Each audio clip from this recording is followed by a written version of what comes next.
suara itu Wak, makin lama makin keras lagi.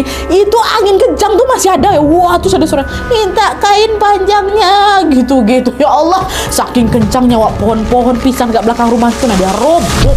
Saking kencangnya angin. Bu, astagfirullah Bu, kata Pak Ujang ke istrinya. Bu, apa tuh Bu? Ih, nggak tahu, ibu-ibu juga dengar. Udah Pak, Bapak azan aja, Pak azan sekarang gitu kan. Dah, azan lah Pak Ujang. Allahu Akbar, Allahu Akbar. Itu sepanjang Bapakku azan ada angin tuh masih ada, suara cekikan cewek tuh masih ada. Diteruskan terus Pak baca Pak, jangan berhenti Pak baca. Lalu la ilaha illallah. Pas selesai azan, selesai juga Pak. Suara angin kencang sama suara lengkingan itu selesai, lenyap juga. Waktu semua berhenti, barulah itu Bu Irma berani teriak keluar Wak, minta tolong. Nah nggak lama kakek neneknya Wawa, ibu orang tuanya mereka yang memang tinggal di sebelah rumah keluar. Nah ngelihat anak sama mantunya panik ketakutan kayak gitu, kakek nanya kan, kalian ini kenapa, ada apa gitu? Pak, kami dengar Pak ada suara cewek ketawa ngelengking di pintu belakang Pak, terus tadi ada juga angin kencang. Itu lo tengoklah pohon-pohon belakang tuh sampai roboh loh Pak. Hah? Suara cewek, angin kencang. Masa? Dari tadi Bapak nggak dengar apa-apa kok, kata si kakek. Ada Pak, makanya kami kaget. Nih kami semua loh ngerasain, Ipan juga ngerasain. Biasanya nggak pernah ada loh Pak suara aneh-aneh kayak gitu. Oh ya udahlah, kalau kayak gitu malam ini kalian nginap aja di rumah Bapak, kata si kakek. Dah. Betul lah dia, malam itu aku diangkut tuh. Pak Ujang, Irma, Yuni, Om Ipan tidur tuh semua kan di rumahnya si kakek. Tapi meskipun udah pindah tempat, Wak, gangguan tuh belum berhenti di situ aja. Karena pas mereka baru mau tidur kan udah pada tidur nih di sana. Gantian Wak, Yuni, Wawa kita ini yang dihantui sama sosok mengerikan masih di malam yang sama nih Wak ya. Jadi waktu itu Yuni sama keluarganya rame-rame tidurnya di ruang tamu rumah kakek Wak. Nah ketika semua orang udah tidur, Nat, kata si Yuni, aku belum bisa tidur. Ya, di tengah kesunyian itu tiba-tiba aja Yuni noleh Wak ke arah dapur. Dapur ini bersebelahan sama ruang tamu kakek aku Nadia. Waktu aku noleh ke sana, disitulah Yuni tengok ada cewek bajunya putih lagi senyum ke arah dia. Terus sambil nunjuk ke selimut yang lagi aku pakai Nadia. Dan yang bikin si Yuni tuh makin terperangah Wak, itu cewek mukanya mirip kali sama Teh Neneng.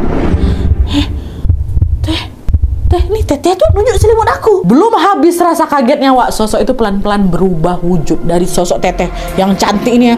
Tiba-tiba senyumnya seram kali, terus bola matanya hitam semua, hitam legam. Teriaklah sini, wah ada hantu tuh kan, kebangun semua orang. Nah ngeliat anak ketakutan, Bu Irma langsung, astagfirullah, kenapa Nak, kenapa? Itu ada Teh Neneng di dapur, ada Teh Neneng. Denger itu kakek tuh bangun juga kan, langsung ngecek Wak ke dapur. Tapi waktu dicek Wak nggak ada siapa-siapa, kosong. Dah kakek balik lagi kan ke ruang tamu.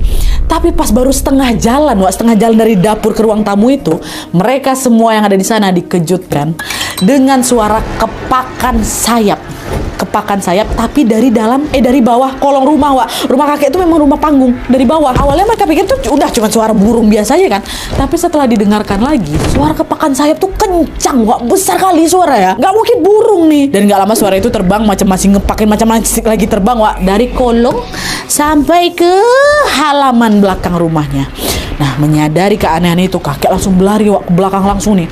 Dibuka sedikit sama kakek kan, terus kakek teriak, jangan ganggu keluargaku, aku kan gak ganggu kamu, udah jangan ganggu, kata si kakek kayak gitu. Kakek pun langsung membacakan doa sampai akhirnya tuh suaranya masih ada kan, jangan ganggu, udah diam, baca doa, semua baca doa. Kakek baca doa, semua juga baca doa, barulah suara kepakan sayap itu hilang. Dan setelah suara itu hilang, suasana yang semula tegang dan mencekam perlahan-lahan udah agak berubah tenang nih. Orang-orang balik lagi ke tempat tidur masing-masing sampai pagi tiba.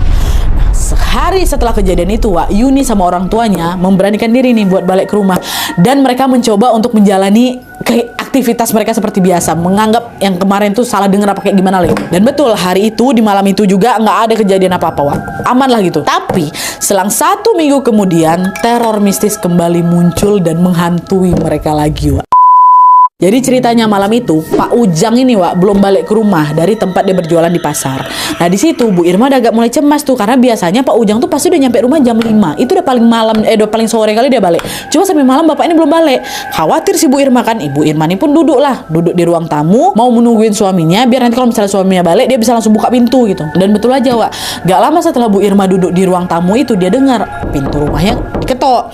Waktu dibuka ternyata Pak Ujang, Wak. Tapi wajah Pak Ujang pucat kali macam orang sakit. Nah, nyalakan Bu Irma, astagfirullah Bapak dari mana aja Pak? Kok baru pulang jam segini? Bapak pucat kali, Bapak sakit, digituin kan. Nggak dijawab sama Pak Ujang, Wak. Diam aja Pak Ujang. Tapi di situ Bu Irma nggak mikir aneh-aneh, dia cuma ngebatin, oh mungkin suamiku memang lagi kecapean, makanya nggak ada tenaga buat ngejawab, buat ngobrol sama aku gitu kali ya. Nah, Bu Irma pun langsung nyuruh Pak Ujang, udah Pak masuk dulu, istirahat dulu di kamar, nanti saya siapin makan, kata si ibu. Ibu pergilah nih ke dapur ngambil makanan.